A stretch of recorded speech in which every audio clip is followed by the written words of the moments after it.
নিজামুদ্দিন আউলিয়া বলা হয় কেন? হযরত নিজামুদ্দিন আউলিয়া পাক ভারতের ইতিহাসে একটি স্বর্ণ উজ্জ্বল নাম। অলি শব্দের অর্থ প্রিয়জন। মারেফাতের পরিভাষায় খোদা প্রেমের বিভোর হইয়া যাহারা সাধনা জগতের উচ্চ মাকামে উচ্চ উচ্চ মার্গে পৌঁছাছেন, তাহাকে বলে অলি বলা হয়। আউলিয়া অলি শব্দের অর্থ বহুবচন, যাহা একসাথে বহুবচন একসাথে বহু খোদা প্রেমিকের বিশেষ রূপে ব্যবহৃত হওয়ার যোগ্য নাই। নিজামুদ্দিন একটি মাত্র লোকের নাম হওয়ার সত্ত্বেও বিশেষ রূপে আউলিয়া শব্দের প্রয়োজন অসামঞ্জস্য বলিয়া মনে হওয়ার কথা, কিন্তু না। হযরত নিজামুদ্দিন রহমাতুল্লাহ আলাইহি সাধনা জগতে বিচরণ করিয়া অন্তঃরাজ্য যে মহাসম্পদ সংগ্রহ করিতে সক্ষম হয়েছিলেন, তাহা বহু খোদা প্রেমী। তিনি অনেক বড় খোদা প্রেমী ছিলেন, বহু জ্ঞান লাভ করেছেন, এজন্য বলা হয় বহু খোদা প্রেমী। সে খোদার জন্য খুব প্রেম ছিল তার। খোদা প্রেমিকের সংগৃহীত শব্দের চাইতে বহুগুণ বেশি ছিল হযরত, বা এই জন্যই তিনি লোকমুখে নিজামুদ্দিন আউলিয়া বলিয়া অভিহিত হইয়াছিলেন। যে ব্যক্তির দেহে শক্তি বেশি, অথবা যে লোক খুব বেশি কম্মঠ, তাহার সম্পর্কে যেমন বলা হয় লোকটি একাই 100, হযরত নিজামুদ্দিনও ছিলেন একাই 100। তাহার সমসাময়িক সাধকবৃন্দ সাধনা জগতে বিচরণ করিয়া যাহা হাসিল করিতে সক্ষম হইয়াছিলেন, তিনি একই তাহা হাসিল করিয়াছিলেন। বরং যদি অতিশয়োক্তির প্রশ্ন না জাগে, তাহা হইতে বলিতে হয় তিনি নিজামুদ্দিন আউলিয়া নামে বিখ্যাত বলা দরকার। নিজামুদ্দিনও তাহার আসল নাম নহে, তাহার আসল নাম মুহাম্মদ। কিন্তু পরবর্তীকালে তিনি দ্বীনের খেদমতে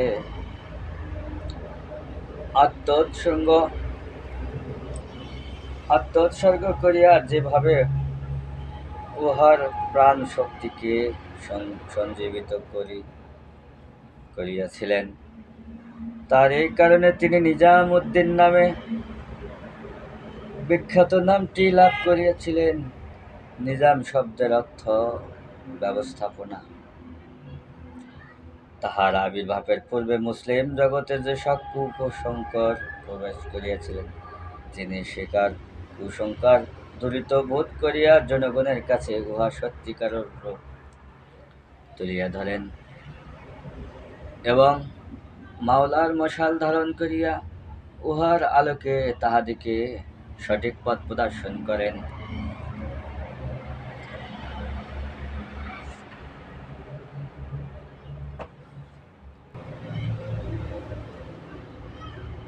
বদাউনের ভাগ্যক্রাশে একটি উজ্জ্বল আলো 536 হিজরি সনের 20 সফর বদাউন নগরীর ভাগ্যক্রাশে একটি উজ্জ্বল নক্ষত্রের আবির্ভাব ঘটেছিল। বুজুর্গ আহমদ ব্যতিব্যস্ত আসন্ন প্রশস্তির জলখাইখান প্রসব বেদনায় অস্থির শায়ক আহমদ তাহাকে সান্ত্বনা দেন। ধৈর্যের আশ্বাসবাণী শ্রবণ করার ধ্যানী ডাকিয়া অনেক, কিন্তু বেশি সময় তাহাকে কষ্টভোগ করিতে হইল না। বাদাউন নগরীর ভাগ্যকার্যে উজ্জ্বল নক্ষত্রের আবির্ভাব ঘটেছিল, তাহা এবার শায়ক আহমদের গৃহে সমগ্র সমুদ্রিত শীত করিয়া ধারণায় নামিয়া আসিল। হযরত নিজামুদ্দিন আউলিয়া জন্মগ্রহণ করিলেন। হযরত নিজামুদ্দিনের আম্মা জুলাইখা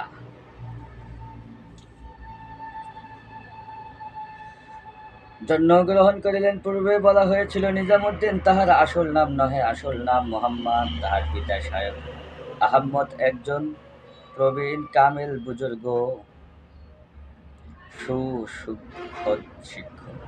সুশিক্ষিত আলেম ছিলেন। শায়খ আহমদের পিতা খাজা আলী, তাহার শ্বশুর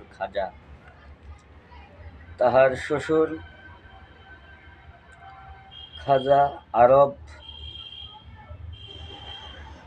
বোখারার অধিবাসী ছিলেন। সম্ভবত ব্যবসা উপলক্ষে তাহারা বোখরা পরিত্যাগ করিয়া লাহোরে আগমন করলেন এবং সেখানে বেশ কয়েক বছর অতিবাহিত করেন। ইহার পর তাহার বদাউনে আসিয়া স্থায়ীভাবে আস্থানা গাড়িয়া বসেন। হযরত নিজামুদ্দিন আউলিয়া শেরে খোদা হযরত আলীর বংশধর ছিলেন। মুসলিম জগতে হযরত আলী রাদিয়াল্লাহু তাআলা এই সর্বপ্রথম মারেফত তত্ত্বের বুনিয়াদ স্থাপন করেন। সুদীর্ঘকাল মহানবী সাল্লাল্লাহু আলাইহি ওয়াসাল্লামের সান্নিধ্য থাকিয়া ঐশী প্রেমের যে অপূর্ব আলোক রাশি তাহার সমগ্র অন্তরাজ্য আলোকিত করিয়া রাখিয়াছিলেন।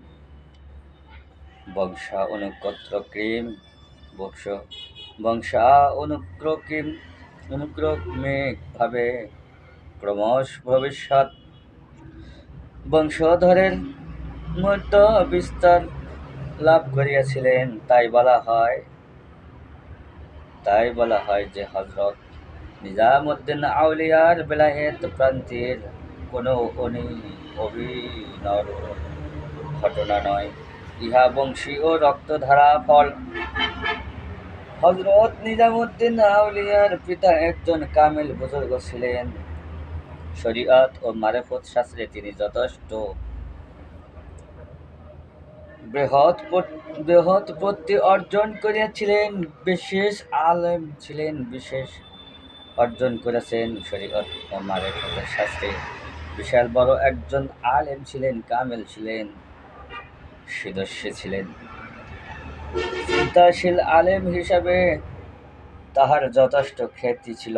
তাই তৎকালীন বাদশাহ তাহাকে বদাউনের কাজী পদে বহাল করেন। শিশু নিজামুদ্দিন পিতামাতার স্নেহ নীড়ে থাকিয়া বড় হইতে লাগিলেন। পিতা সরকারি পদে চাকরি করিতেন বলিয়া সংসারের অভাব অনটন ছিল না। মাতা বেগম জুলাইখা সুখী সাধ্বী পুণ্যবতী নারী ছিলেন। দেমাক অহংকার ও বিলাসিতা বলিতে তাহার কিছুই ছিল না। স্বামীর খেজমত হইতে আরম্ভ করিয়া সংসারের যাবতীয় কাজকর্মে তিনি নিজের হাতেই করিতেন। তাই সংসারের কোনো প্রকার অশান্তি ছিল না। শিশু নিজামুদ্দিন এলেন পিতামাতার একমাত্র আদরের দুলাল, কিন্তু মহান আল্লাহ যাহাকে সংস্কারক বানাইয়া মহান আল্লাহ রাব্বুল আলামিন যাহাকে সংস্কারক বানাইবেন, যাহার দ্বারা পথহারা মানব সন্তানকে সুপথে ফিরাইয়া আনিবেন, তাহাকে এত সুখ স্বাচ্ছন্দ্যের মধ্যে ছাড়িয়া দেওয়া কোনো মতই উচিত নয়। কারণ আরাম ও সুখ শান্তির পথ ধরিয়া শয়তান বাসা বাঁধে। মানুষের অন্তরে আরাম প্রিয় মানুষ কোনোদিনই সাধনা জগতে উন্নতি করিতে পারবে না। যদি আরামের ভোগবিলাসিতা বেশি চাহিদা করে, তদনুপরি যিনি অলি হইবেন তাহাকে প্রথম হইতেই আত্মনির্ভরশীল করিয়া তোলা দরকার। এই হেতু আল্লাহ পাক তাহার পিতা শায়খ আহমদকে নিজের কাছে উঠাইয়া লইলেন 5 বছরের বালক মুহাম্মদ এবং ভবিষ্যতের নিজামুদ্দিন আউলিয়া এইভাবে জগতের বুকে এতিম রহিলেন।